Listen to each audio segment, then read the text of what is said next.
Alô? Tem alguém aí? Será que vocês são como eu, que perdem o sono pensando no mercado cervejeiro? Por que as cervejarias seguem fazendo Reis e IPA tudo igual? Qual é o tamanho do mercado cervejeiro artesanal no Brasil? Quantas cervejarias ciganas tem no país? Dos estúdios da Pint Network, eu sou Ludmila Almeida, mais conhecida como Hipacondríaca, e o Surra de Lúpulo de hoje é uma comemoração aos 300 episódios em quase 6 anos de podcast. Eu não sei como é que eu consegui estar aqui até hoje. E hoje a gente estreia a série Refrescos. Falando de seleção de jurados, eu acho que existia, muito mais do que existe hoje, uma seletividade muito grande de um grupo específico. Eu não estou falando sobre a qualificação dessas pessoas, de maneira alguma, mas eram sempre as mesmas pessoas, da mesma região, com o mesmo olhar para a cerveja. É aquela história da inclusão. É inclusão até que ponto? Você simplesmente convidar uma pessoa, mas em que condição? Gente, eu tô gastando, às vezes, 4 dias da minha vida, 10 horas sentada numa cadeira, ajudando a desenhar o que vai ser o bom gosto das outras pessoas. E aí isso me deu uma crise e eu falei, eu acho que eu não quero mais gastar minha hora pra isso. Eu preciso gastar minha hora pra outras coisas. Acho que eu vivi isso, foi ótimo, mas eu comecei a ver isso de outra forma. Eu acho que também tem uma virada de chave na mulherada, que a gente não foi criada pra gostar de dinheiro. Eu acho também que tem uma coisa nossa, assim, que em algum momento a gente está aprendendo recentemente, a gente pensar em dinheiro. O mundo não quer que a gente pense em dinheiro. Uma mulher com poder financeiro é assustador para muita gente. Me sou formada em jornalismo, trabalhei em redação de jornal quase 15 anos e eu amava trabalhar com jornalismo, só que eu não me sentia valorizada financeiramente. Então, toda essa profissionalização passa por isso também, né? Passa por essa forma de remunerar as pessoas de alguma forma, porque os concursos são cobrados, a gente sabe que tem gastos, obviamente, mas assim, nós precisamos uma forma de profissionalização deles também nesse sentido, né? As minhas convidadas para essa série são Carolina Oda, Kiara Barros, Daiane Cola, e a gente vai bater esse papo sensacional juntas. Quinta-feira, 5 de março de 2026.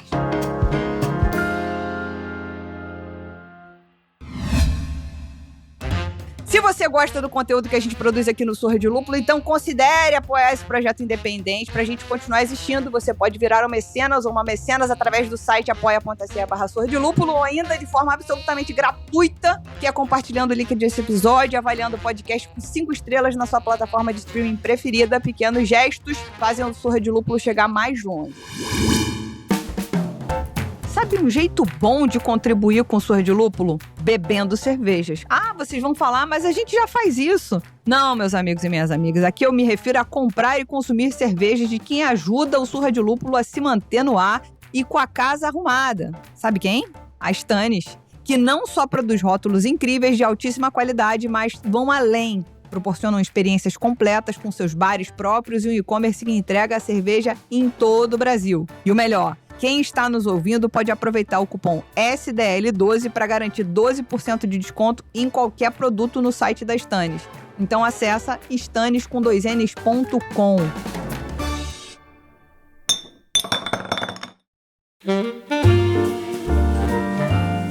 Bom, uma breve explicação. A série Refrescos possivelmente será mensal e com essas mulheres incríveis complementando a bancada comigo, a gente vai falar sobre todo tipo de assunto no formato de debate para trazer diversos pontos de vista diferentes sobre assuntos diversos também. Algumas vezes essas coisas vão tocar a cerveja, outras não. Quem sabe? A gente não tem pauta aqui, a gente jogou para cima e aqui é só no, como é que é, um improviso, mais ou menos.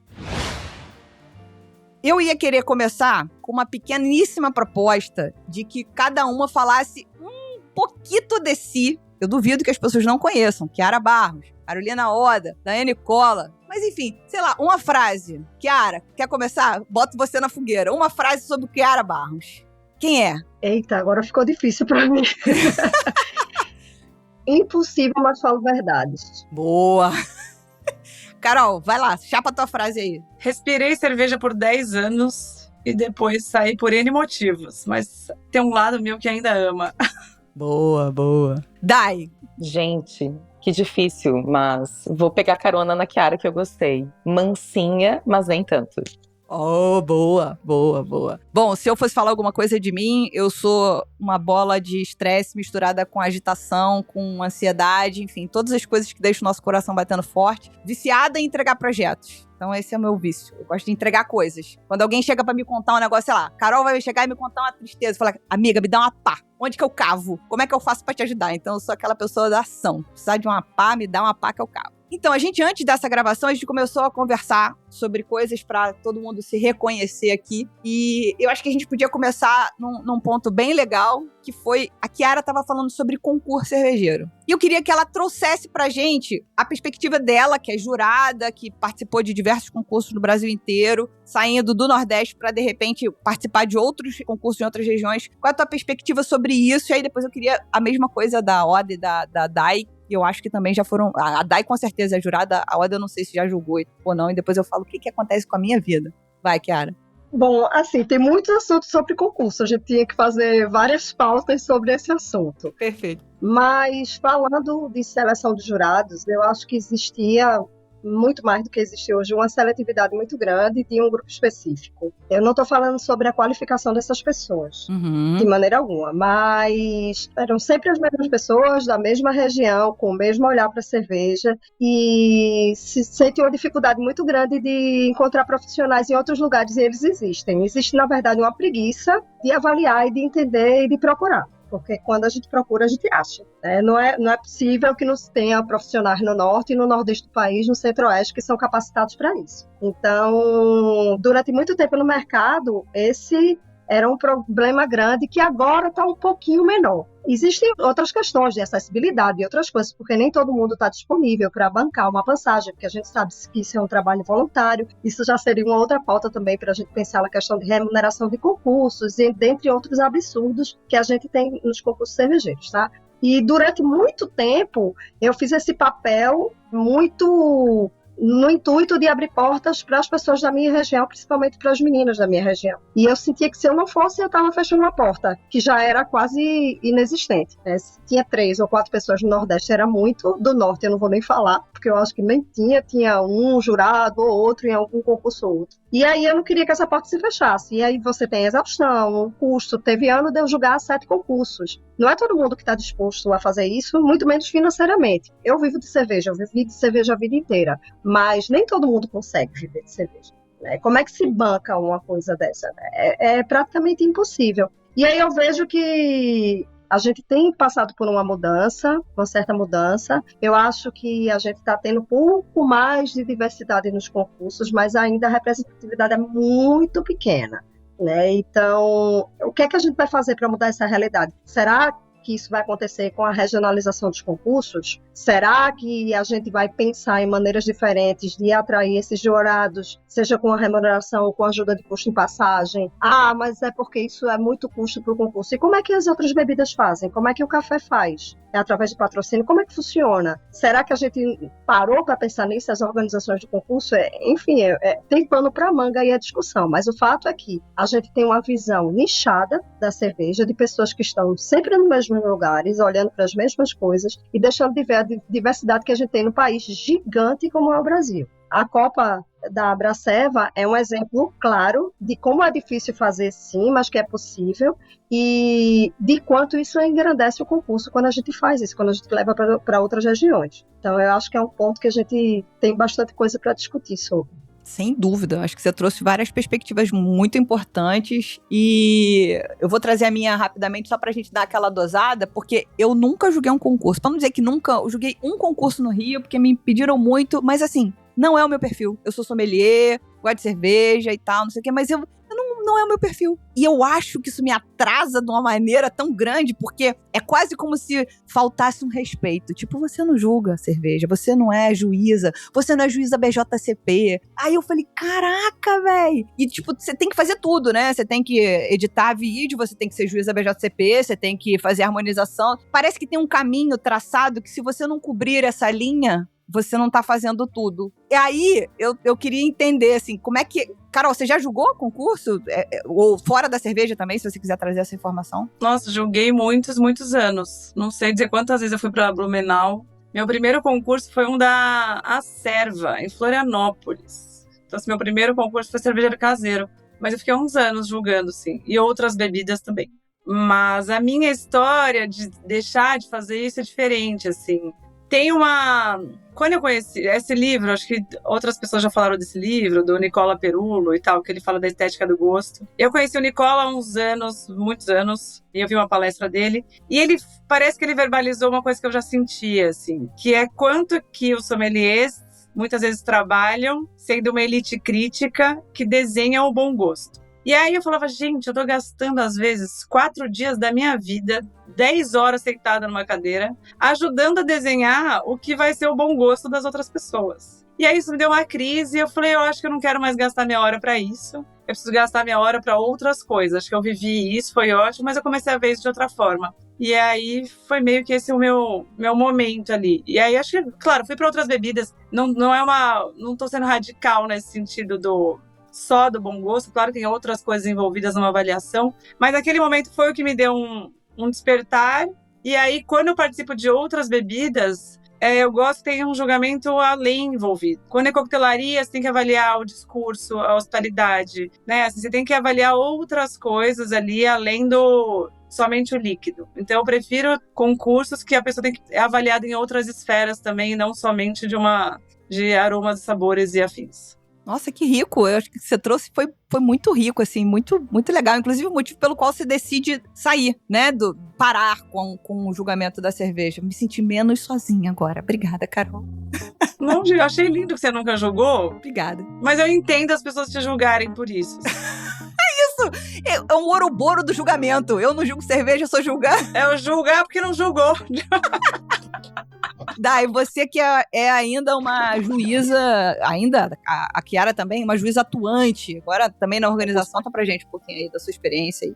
Eu sempre gostei muito de julgar, eu sempre gostei muito de organizar também, né? Eu já trabalhei na parte de organização de concursos, fiz por muitos anos também, acho que na época até que a Carol julgava, eu organizava, e depois eu deixei de organizar e passei a julgar também. E para quem julga é muito legal ter essa experiência, né, de entender como funciona o concurso e entender todas essas partes do background, assim, né, do concurso. Eu gosto de julgar, eu sou apaixonada por essa experiência de ter um tempo para preencher uma ficha, para jogar as informações que me vêm sensorialmente de cara, porque acaba sendo isso, né? Você tem tempo para preencher, você precisa colocar o máximo de informações possíveis ali, e é muito do que você sente naquele momento. Obviamente a gente tem treinamento para isso, mas eu gosto dessa experiência. Eu entendo quem não gosta, eu conheço várias pessoas que são sommeliers que não gostam, não se identificam com o julgamento, mas eu entendo também que é um trabalho, né? Então, se realmente tem toda essa questão de remuneração, de ser um trabalho não remunerado, de você, às vezes, dar um feedback sem poder estar de frente para o cervejeiro, conversando com ele, perguntando, mas o que aconteceu aqui? Como que você fez tal coisa?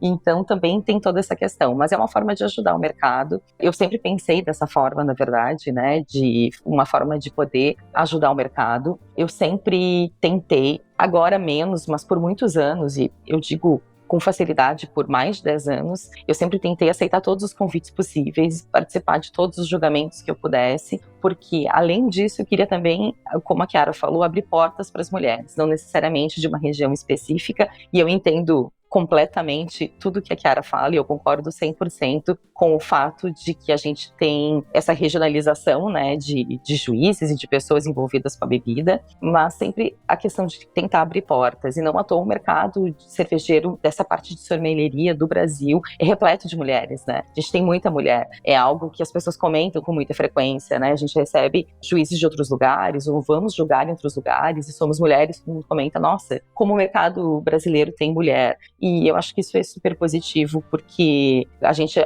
ajuda a engrandecer o mercado, né? Somos consumidoras, e somos profissionais, e somos pessoas que ajudam o mercado de alguma forma. Perfeito, perfeito. Eu acho que a vivência de cada uma de vocês do concurso é igual e diferente. E eu acho que essa é a riqueza do negócio, né? A Chiara trouxe a questão da regionalidade, você falou da região norte, e aqui me ocorre a Ive Lins, que é maravilhosa, mas que ela acaba carregando quase um token, né? Do tipo, a gente tem que... Quem a gente vai chamar do norte? É a Ive. É maravilhosa. Mas o que o mercado pode fazer para que a Ive consiga ajudar a desenvolver essa cena na região norte ou no Amazonas, que é o estado dela, para que outras pessoas tenham essa oportunidade? Vai, Chiara. Então, aí é que tá.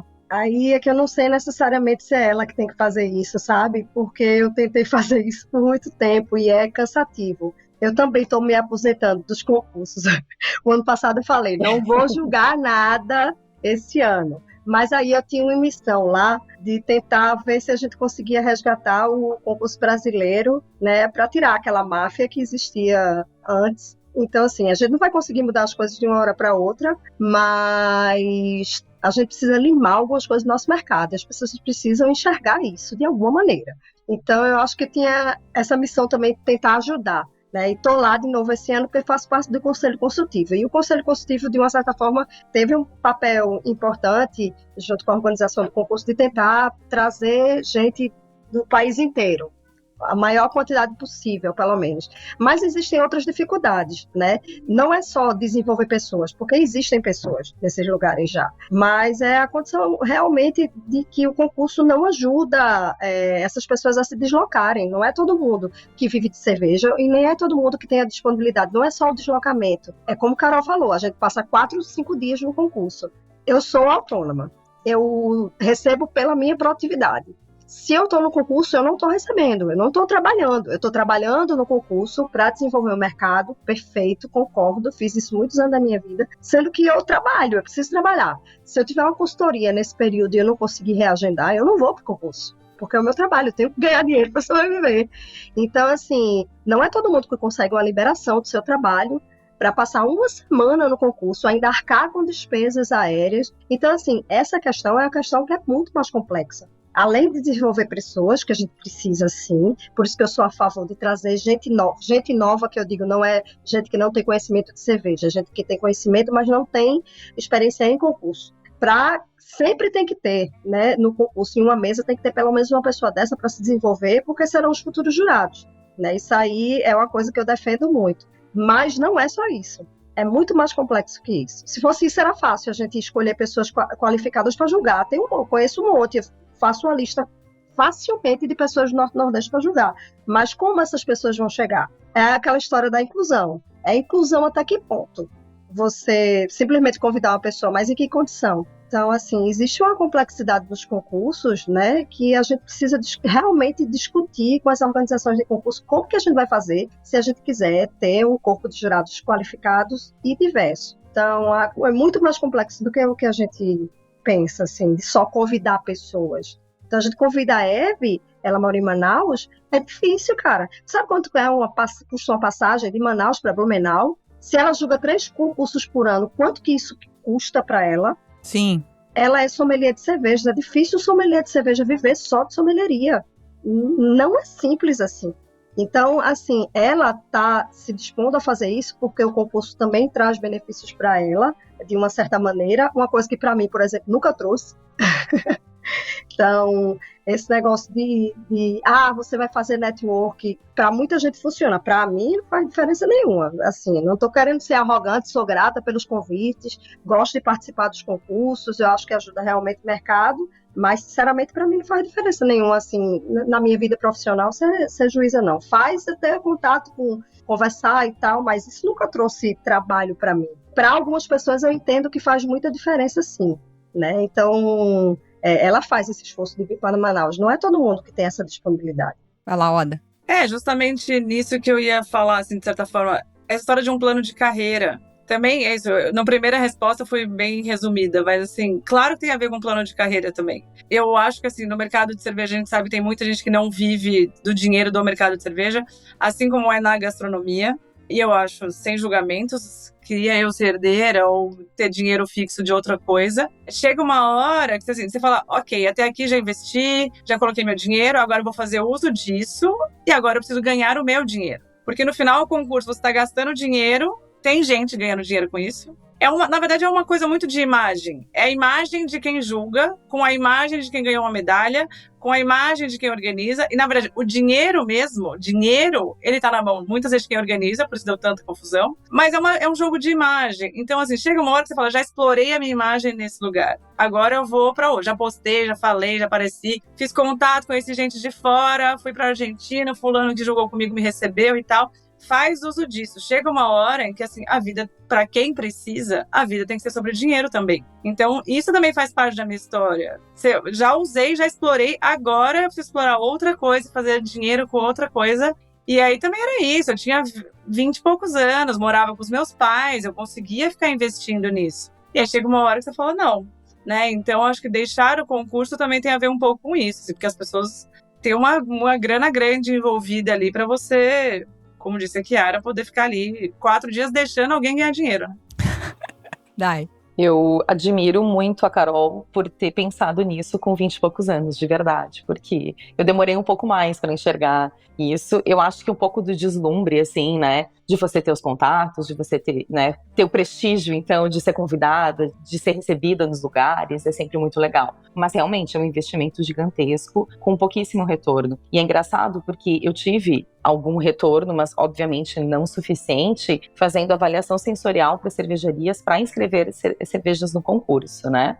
Fiz pouquíssimo, porque as pessoas achavam caro, achavam que não, enfim, não valia a pena mesmo, tendo vindo medalhas disso e etc. E é muito interessante porque com essa visibilidade que você ganha, então, participando de concursos, você divulga, você se mostra, né, falando realmente de redes sociais, você acaba recebendo muito produto, né? Então, as pessoas te mandam cerveja, me diz o que tu acha, me diz o que você acha, me diz o que você acha. E inicialmente eu realmente dizia, eu falava, olha, acho isso, aquilo. E eu comecei a querer cobrar para isso. Pô, é meu trabalho, né? É uma forma, eu não posso ficar te dizendo tudo que eu penso da tua cerveja, assim, porque você me deu uma garrafa, são horas de estudo, são horas de dedicação. E a partir do momento que eu comecei a dizer, olha, se você quer que eu faça um feedback profissional, o valor é tanto, gente, nunca mais. Eu deixei assim, exato. Então, quando você tenta dar passos de profissionalização do mercado em alguns aspectos, né? Por exemplo, isso era uma coisa que eu gostava de fazer, eu sempre gostei de avaliar cervejas, acaba retrocedendo, né? Então acabou que não reverteu para mim como eu achei que fosse reverter. Enfim, é um pensamento, assim, muito, muito latente que eu tenho, né? E uma dor, assim, posso confessar que é uma dor real que eu tenho, é essa.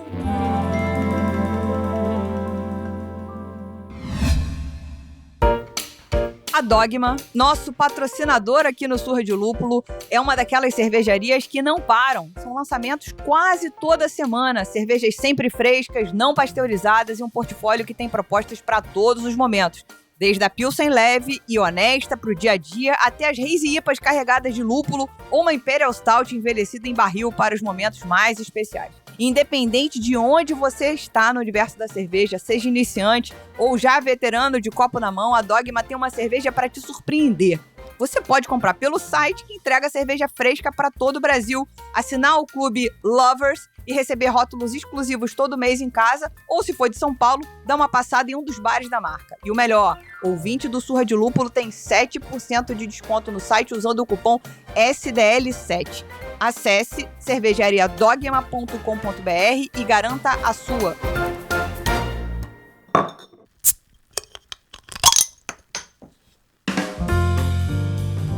Eu acho que você levantou a bola como uma excelente levantadora de vôlei e eu vou cortar para a gente poder caminhar para o nosso próximo assunto, que tem totalmente uma conexão com isso, que é a gente começar a olhar para o mercado cervejeiro quando a gente fala de criação de conteúdo, na esfera que for, e aí acontece o que você falou, você se coloca amostra, e aí as pessoas começam a te enviar amostras para que você opine sobre elas, tal, e tem que ser opinião positiva, tem que botar um story e marcar o arroba, nananana. Quando você fala que você vai cobrar, para de aparecer, porque as pessoas não querem te pagar sobre isso. E aí, talvez venha esse problema, vem do concurso, pra gente conectar com o último tema, que é, como você vai lá trabalhar de graça, essas coisas da cerveja vão ficando muito pouco profissionais, entendeu? Então você vai fazendo tudo meio que no ajambrado, meio que no jeitinho, tal. Eu não sei se isso acontece, e aí eu queria, de repente, devolver isso pra Carol. Como é que isso acontece no meio da coquetelaria, no meio...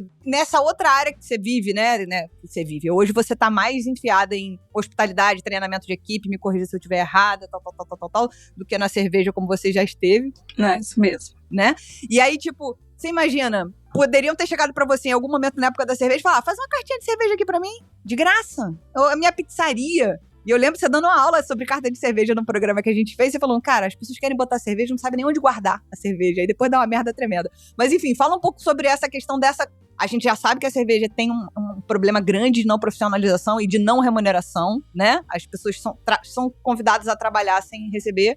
E como é que isso funciona nas outras bebidas que você atua, nas outras áreas que você atua? Tem isso também? A famosa troca por divulgação, ela continua existindo em todas as esferas. E aí eu acho que tem essa história das pessoas que fazem por vaidade mesmo. Eu acho que isso entra desde convite para ir em restaurante, para fazer um post para tal marca e tal. E aí eu acho que a gente sempre tá misturado entre pessoas que precisam fazer de graça ou por muito pouco para aparecer e aparecer no sentido também profissional, né? Uhum. Tem quem faz isso por alimentação de vaidade, mas eu acho que em todas as esferas o grande problema é quando pessoas muito competentes topam fazer por muito pouco ou de graça. E eu costumo ser a pessoa que fala assim, gente, se todo mundo falar não, ou todo mundo ganha, ou, né? E aí, isso eu sei que é difícil, assim, porque às vezes vai alguém lá e eu falo, pô, se no seu nível, você tá topando fazer pra essa pessoa? E até, gente, eu lembrei, quando a gente falava assim, que dessa coisa de grupo de mulheres e tal, eu lembro uma vez, teve uma grande indústria. Ok. Que quis fazer uma cerveja pro Dia das Mulheres, tipo, grande indústria. Uhum.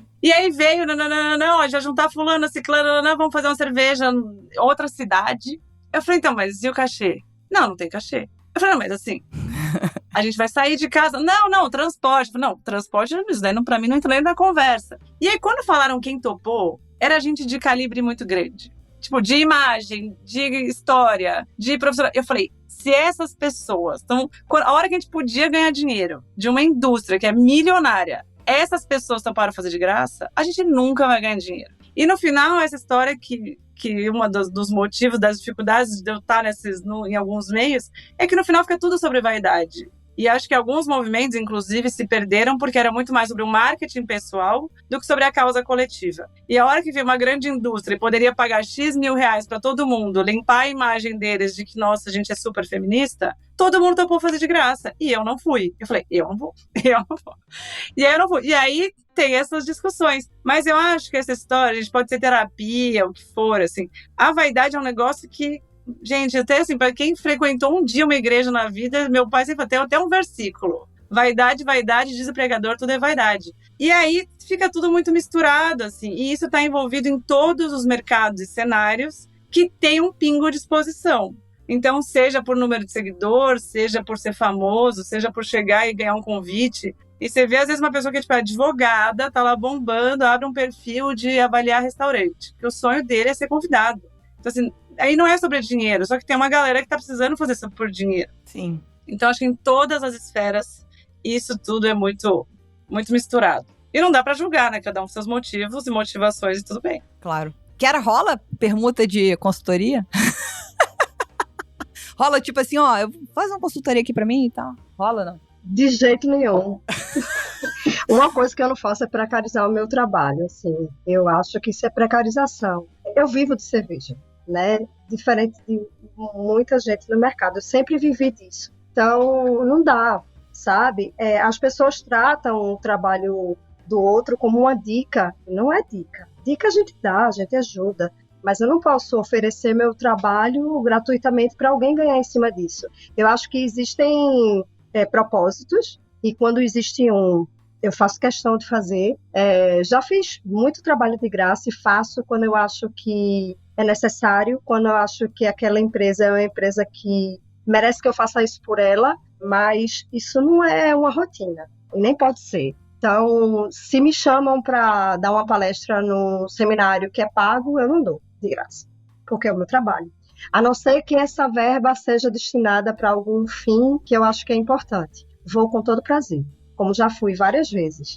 Mas existe isso muito no mercado. As pessoas ganham uma grana em cima de você e você vai trabalhar de graça. Isso não existe. Eu não barganho valor. O meu preço não é só um preço, é o valor do meu trabalho, o valor do que eu estudo até hoje. São muitos anos dedicados. A minha vida é dedicada à cerveja. Então, é muito esforço e muita dedicação e compromisso e resultado garantido, fazendo a propaganda, para eu ficar baixando o preço. O meu valor é aquele.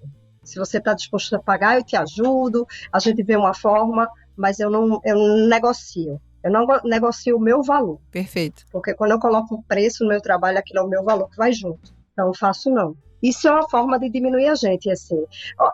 Só uma história rápida. Teve uma cervejaria uma vez que eu já tinha prestado serviço para ela e ela chegou para mim e pediu um orçamento para fazer um outro trabalho, eu mandei e a pessoa falou assim para mim: eu não sou uma pessoa inexperiente, né? Assim, tenho uns certos anos aí de trabalho. Eu acho que tem pouca gente fazendo o que eu faço hoje, né? Atuando no que eu atuo hoje, com o mesmo tempo que eu tenho, assim, são poucas pessoas, mas beleza, isso, tempo não quer dizer muita coisa, né, mas vamos lá, o assunto é tempo. Ele chegou para mim e falou assim: porque fulaninho de tal é mais experiente que você, tipo, 2 anos, e cobra mais barato. Eu disse: tudo bem, então contrata ele, porque esse é meu valor. E desliguei o telefone.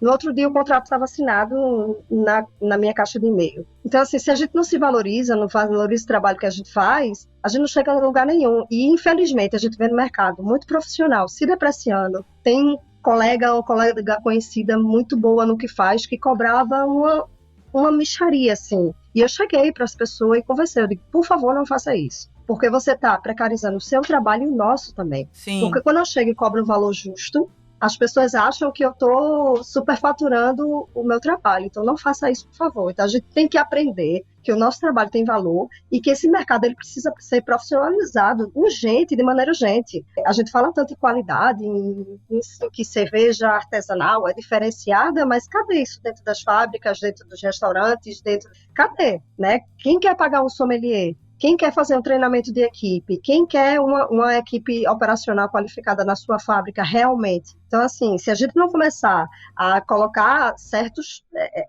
pontos de parada, assim, para que as pessoas entendam, isso não vai mudar nunca. Então, não faço pergunta, não. Ou eu faço de graça por uma coisa que é necessária, ou eu não faço. Você quer completar alguma coisa, Dai? Você que levantou a bola pra gente cortar?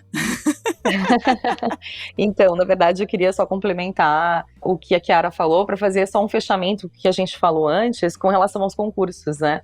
Então, toda essa profissionalização passa por isso também, né? Uhum. Passa por essa forma de remunerar as pessoas de alguma forma, porque os concursos são cobrados, a gente sabe que tem gastos, obviamente, mas assim, nós precisamos uma forma de profissionalização deles também nesse sentido, né?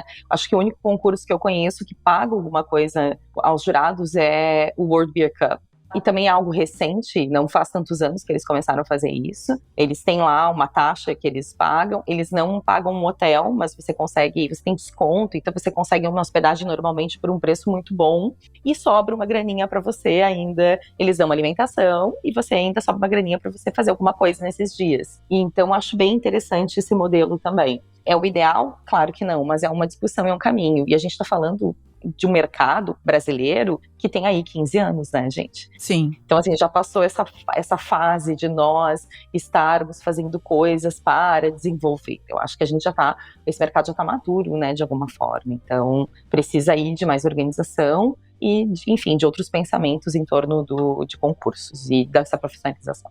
Só uma coisinha, assim, que eu acho que essa sala aqui tá interessante. Eu acho que também tem uma virada de chave na mulherada. A gente não foi criada para gostar de dinheiro. Eu acho também que tem uma coisa nossa, assim, que em algum momento a gente está aprendendo recentemente, a gente pensar em dinheiro. Uhum. O mundo não quer que a gente pense em dinheiro. Uma mulher com poder financeiro é assustador para muita gente. Então, eu acho que tudo isso aqui permeia também uma coisa que fala assim, gente, eles estão pensando em grana o tempo inteiro. A hora que a gente descobre, inclusive, como é gostoso ter dinheiro para fazer as coisas que a gente gosta, aí a gente fala, bom, peraí, acho que não é nem só uma questão de valorizar nosso trabalho, claro que tem tudo isso, mas tem uma coisa assim que, culturalmente, o brasileiro é muito difícil falar de grana, de dinheiro, Sim. a gente, sabe assim? Meio tabu. Eu falo, gente, é gostoso, cara, e a mulherada tem que descobrir que é gostoso ter dinheiro. Sim. E aí você começa a ser mais estratégica na sua vida também, porque você fala, bom, tenho outro objetivo aqui, além de agradar as pessoas, além de ter meu espaço, além de alguém gostar de mim para me puxar para cima para alguma coisa. Eu falo, não, tem uma coisa de carreira aqui. E acho que quem tem filho e tal, aí começa, né? Quando eu falo, que todo filho vem com um pãozinho debaixo do braço. Eu falo, não é isso, gente. É que você começa a fazer dinheiro e depois tem filho também. Então, acho que também tem um modo de pensar nosso que foi sendo ajustado no decorrer desses últimos anos também. Faz sentido. E já que estamos falando de tradição e longevidade, é importante falarmos da Pineapple, fabricante de leveduras que acumula 90 anos de reputação e excelência, produzindo leveduras de ponta e altíssima qualidade. Só para vocês terem uma ideia, a Pineapple faz parte do grupo AB Mauri, que em 2024 adquiriu a Omega East, líder no mercado americano, super reconhecida pelas suas cepas inovadoras. Ou seja, a gente está falando de quase um século de excelência técnica somado a décadas de pesquisas inovadoras para integrar confiabilidade, consistência e qualidades incomparáveis para os cervejeiros do mundo todo e também aqui no Brasil. Seja você responsável pela produção de uma cervejaria ou cervejeiro caseiro, fale com a Pineapple através do Instagram, @pineapple.ingredientes, para conhecer as melhores soluções em leveduras para sua cerveja.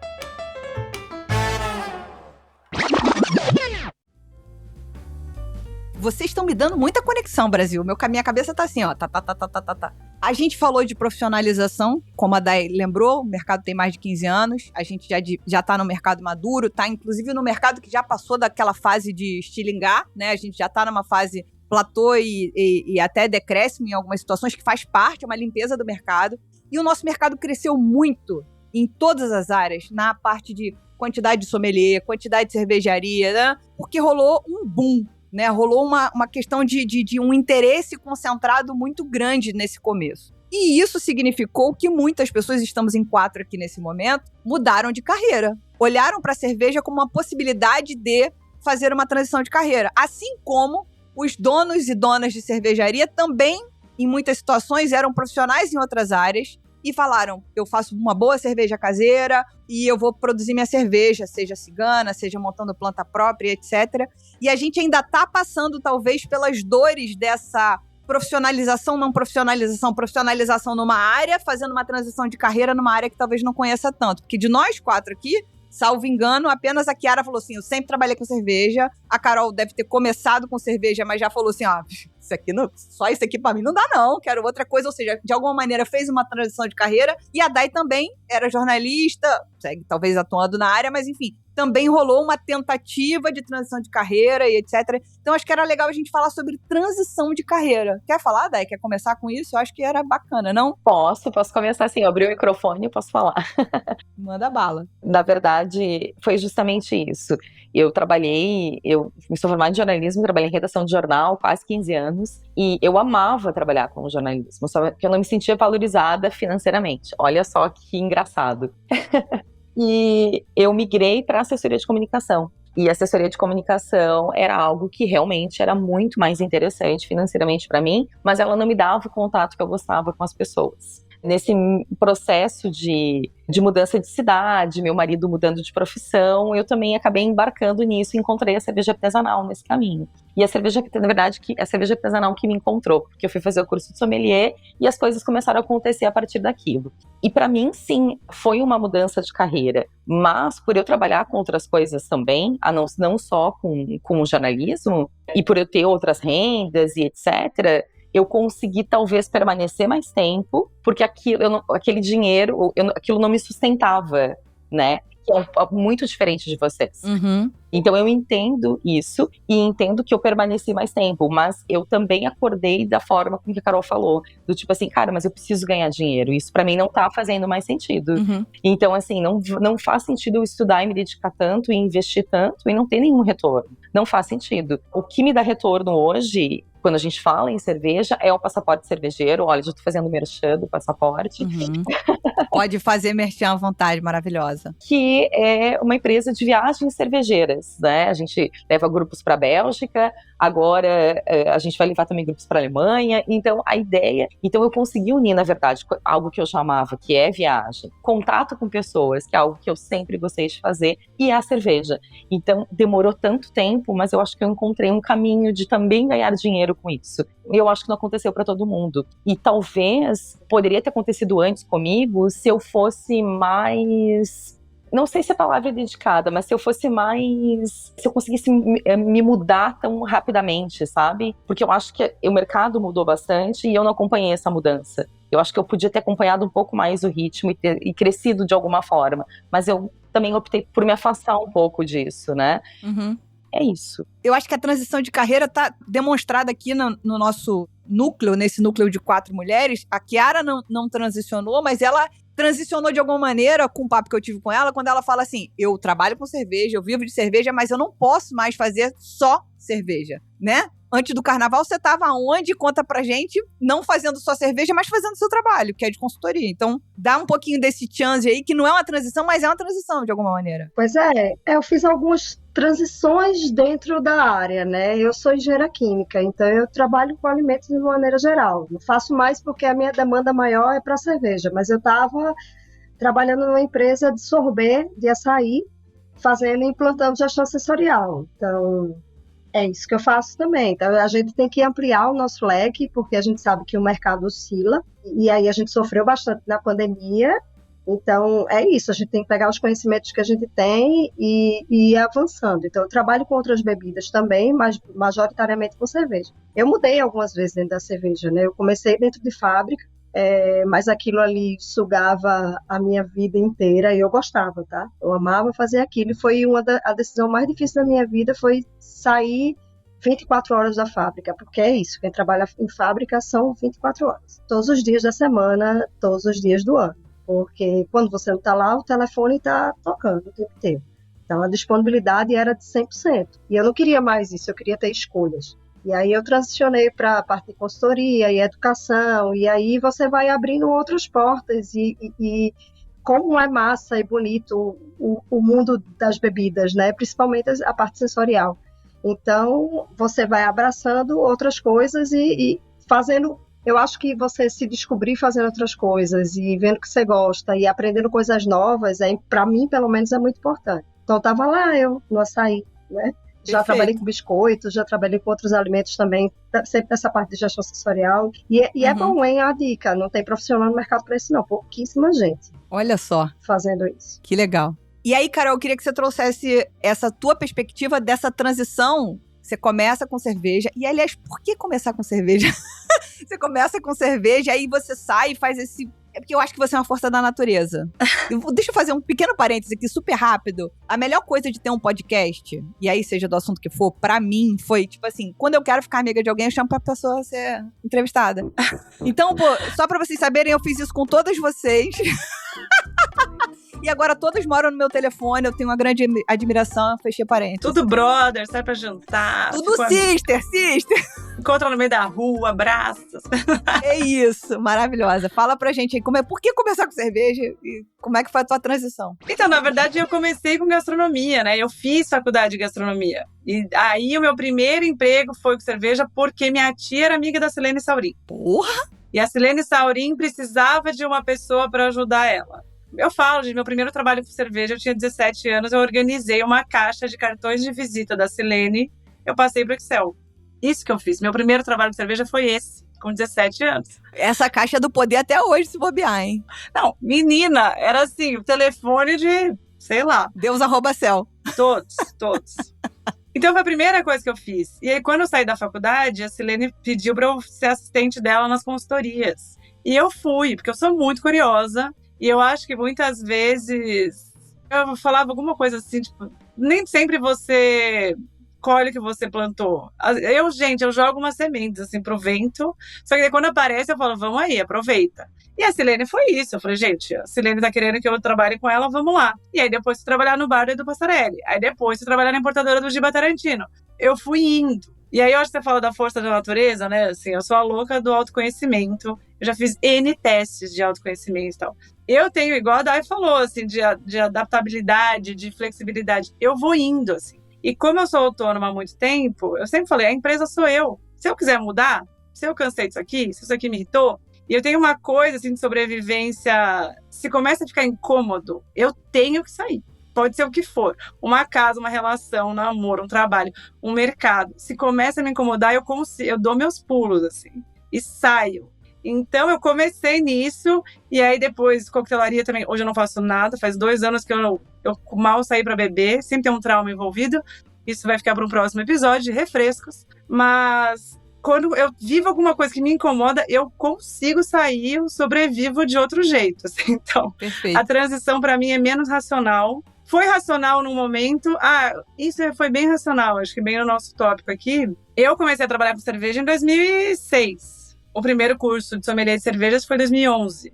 E aí veio uma avalanche e o Brasil virou o país que mais formava sommelier de cervejas no mundo. Eu falei, gente, eu tava aqui antes e agora eu tô competindo com uma galera. Eu falei, eu não vou mais vender carta de cervejas. Porque eu falei, agora todo dono de bar vai fazer um curso de sommelier. E aí foi, assim, um momento em que acho que eu fui fazer o programa de TV no GNT, sei lá.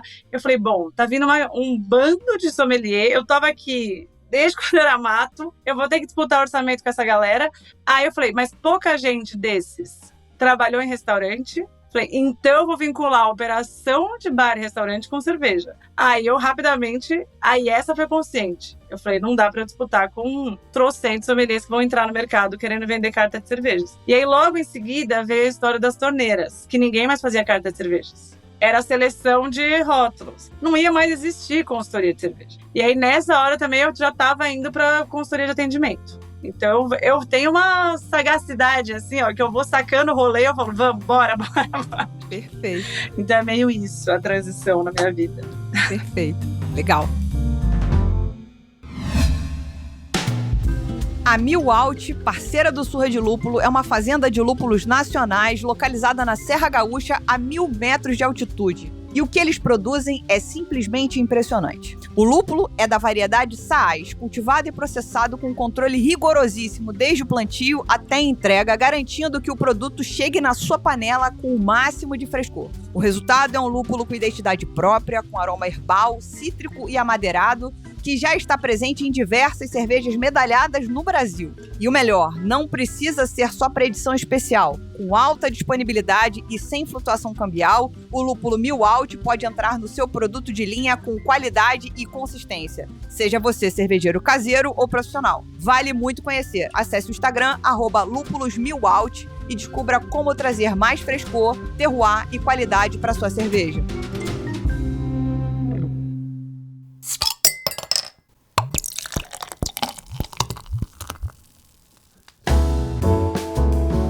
Eu queria entrar no último tópico do programa. Eu queria muito que a gente falasse sobre a Kátia Barbosa.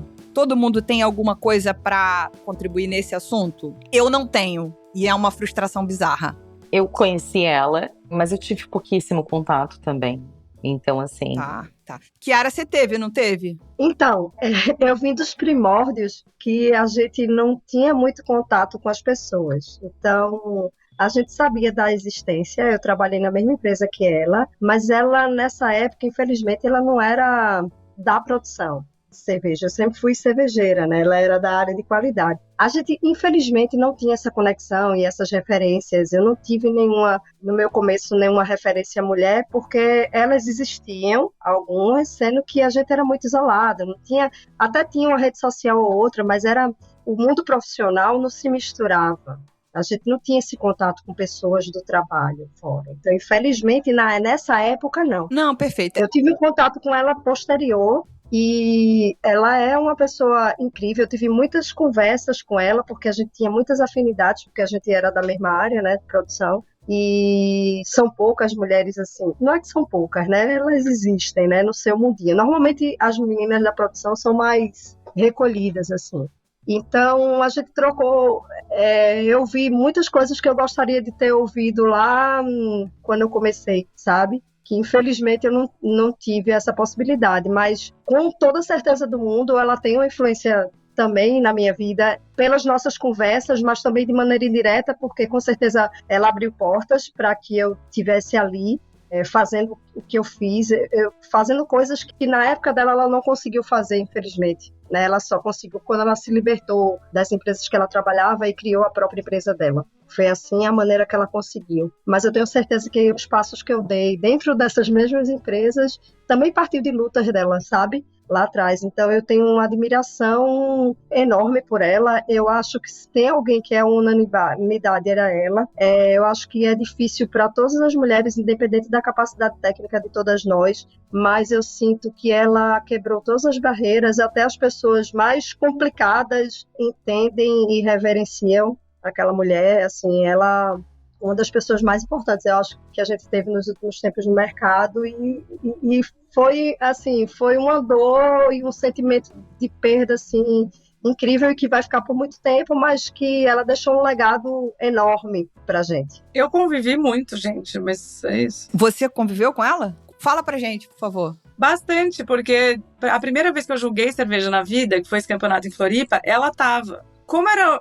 Gente, era, sei lá, 2010, talvez, esse campeonato. Muito tempo. Você nem podia beber ainda, Carol. Sacanagem. Gente, é isso. Tem uma foto, que tô eu, a Bia, a Amanda. A gente era menina, assim. Acho que era 2010. Acho que eu tinha acabado de entrar na Tarantino. E tinha a gente começando e tinha os deuses do Olimpo, assim. Tava, tipo, Kátia, na época, assim, Falcone, Schiavetto. Então era uma galera júnior julgando do lado dessas pessoas. E as mesas eram justamente escolhidas para isso. E era um momento, assim, de muita generosidade, assim. Todo mundo queria ajudar a gente, sabia que precisava fomentar essa história. Então eu tenho memórias muito claras, assim, de mesas de julgamento, de compartilhando o conhecimento ali. Mas não só isso, o mais legal com a Kátia era quando a gente saía. A gente ia comer, era divertidíssimo, assim. Ela é uma pessoa muito bem-humorada, muito engraçada. A gente ia comer, eu lembro do Mercadão de BH, assim, mas sempre estar com ela era sempre muito engraçado. Então eu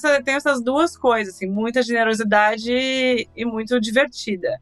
E a gente jogou junto e várias vezes, assim, acho que a gente compartilhou o quarto uma vez, assim. Então, a gente conviveu bastante, acho que é fundamental sempre citá-la quando a gente fala desse mercado.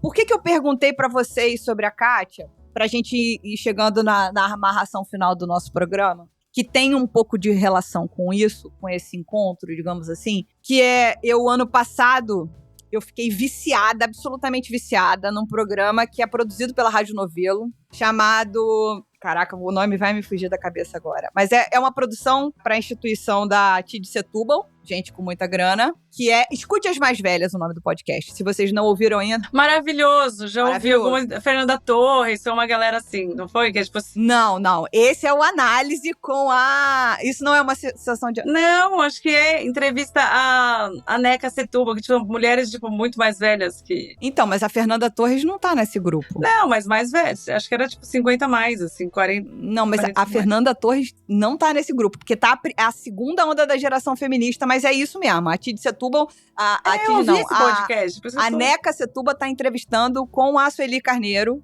maravilhosa, e estão entrevistando várias mulheres, enfim, da segunda onda do feminismo. Então tá uma galera aí entre, sei lá, 60 e 80 anos, mulheres. Ah, é outra. Não, então depois eu vou lembrar esse, porque é muito bom de ouvir também, que é meio essa linha. É isso. Aí, tipo, eu ouvi esse podcast, fiquei impregnada daquilo, e esse podcast, ele é inspirado no Wiser Than Me, da Elaine, que é eu não sei, nunca sei o nome dela, Julie, que eu não sei, meu inglês é uma porcaria. Ela fez esse podcast e, enfim, tem vários desdobrados no país, enfim, sobre esse. E eu fiquei fascinada com isso. Eu falei, gente, a gente precisava de um desse na cerveja, porque isso é memória. E eu falei, cara... Fiz um projeto, mandei pra uma porrada de empresa, ainda não rolou, mas vai rolar, nem que eu pague. Mas uma das personagens que tava na minha cabeça, claro, Silene Sauri, não tem como falar de cerveja e não falar de Silene, e não tem como falar de cerveja e não falar de Kátia. Então, quando acontece o que acontece com ela no final do ano passado, eu falei, cara, tá vendo como é que a gente não tem tempo pra fazer as coisas? Como a gente precisa, na urgência da vida, ir tentando fazer e... Porque senão não tem mais quem conte essa história, porque é a história dela, né? Não é a Carol contando, não é a Dai contando, não é a Kiara contando. Tem que ser quem conviveu. Gente, me dá um pouco de desespero pensando que daqui a pouco a velha guarda sou eu, no caso. Eu tô um pouco desesperada assim no ano que eu faço 40 anos, gente, é isso. Tem tempo, Carol. Ah, não, relaxa, cara. Eu falo, meu Deus, daqui a pouco eu vou ser a pessoa que vou contar o rolê de 2010. Ai, meu Deus, nem só a minha idade. Eu também não vou falar a minha, não. Vamos ficar nessa aqui. Eu não ia acontecer, eu tô nessa crise, vou contar, eu vou falar pra sempre que eu tenho 38 e serei assim eternamente. Mas, assim, essa coisa de você virar ancestralidade, sabe? Acho que quando minha sobrinha nasceu, eu acho que isso em algum momento a gente vai chegar aqui, que a gente tá já que a gente tá nessa faixa etária. E é muito louco você pensar que você virou a velha guarda de um mercado. Você fala, eu era uma menina que tava lá em Floripa feliz. E parecia ontem, meu Deus do céu. E eu fico chocada quando as pessoas veem, assim, as meninas mais novas. Nossa, eu me inspiro muito em você. E eu assim, mas eu não sou ninguém, tipo, eu não fiz nada. E tem aquela coisa da síndrome de impostora, né? Tipo, mas... Sim. É uma crise, pra mim é uma crise de que a vida tá indo embora. Vocês não sentem um pouquinho desse peso? Sim, muito. Peso. Responsabilidade, acho que mais do que peso é uma responsabilidade por saber que você tá sendo, né, vista e puxando uma fila. Eu não sei. Eu acho que eu sou ainda tão pequena em relação a outras pessoas que eu admiro tanto que eu não sinto peso nenhum. Eu tô leve, tô voando nessa merda aqui. Quando eu posso, eu dou espaço pra quem eu posso e vambora. Você é maravilhosa, né, Lud? Você é Mude um refresco. um refresco! Essa era a proposta do refresco, sabe? Era a gente chegar aqui, sentar e eu vou agora confidenciar pra todo mundo. Tava todo mundo aqui preocupado se ia dar certo, se não ia dar certo. Deu super certo, uma liga maravilhosa, tá? Então, o que eu posso dizer pra vocês que ouviram a gente até aqui é que tem mais. Esse programa, se no começo a gente tava dizendo que possivelmente ia ser mensal, vai ser mensal, Brasil! Vai ser mensal do Brasil, meu Brasil. Eu queria agradecer demais, Kiara, pelo seu tempo novamente. Carol, Dai. Foi um enorme prazer a gente ter começado aqui. Madu não conseguiu estar conosco, porque hoje ela tinha que cuidar mais um pouquinho da Cora, mas ela estará conosco aqui no próximo. Então serão 5 vozes para vocês nos aguentarem aqui. Então eu queria agradecer. Se vocês quiserem deixar uma mensagem nesse final, fiquem à vontade, o microfone é de vocês. Gente, foi ótimo, é isso. Ótimo. Daqui a pouco eu vou querer quinzenal, só pra eu conseguir sentar aqui e ver vocês de 15 em 15 dias. Aí, ó, que beleza, hein? Foi ótimo, gente. Adorei conversar com todos. Eu tô achando que é meio papo terapia isso aqui, eu tô amando. Tá vendo? Mas é gostoso, né? A gente se sentir segura pra conversar com as outras, assim, né? Perfeito. E entender e se enxergar um pouco em cada uma. Eu acho que isso é super importante, né? Todo mundo tem histórias diferentes, mas a gente se entrelaça de alguma forma. Então, deu pra ver muito disso aqui. Totalmente. É isso, pessoal. Depois da gente ter ouvido tudo que a gente ouviu por aqui, eu queria que todo mundo pensasse, amadurecesse, assentasse, conversasse com a gente, comigo, com a Kiara, com a Dai, com a Carol nas suas DMs e mandem aqui temas pra gente debater aqui, pra gente conversar juntos. A gente quer essa contribuição. Quando eu chamei essas mulheres maravilhosas pra participar, eu falei, gente, eu quero uma criação coletiva. Então, a gente fez isso hoje, foi sensacional. E se você ouviu a gente até aqui, lembre-se de participar conosco nas nossas redes sociais, @surradilúpulo, no Instagram e no TikTok. Tem sugestão de pauta e convidado, manda e-mail para contato@surradilúpulo.com.br. É isso, pessoal. E pra mim, até semana que vem, pra elas, até mês que vem, com certeza. Até. Tchau. Obrigada. Valeu.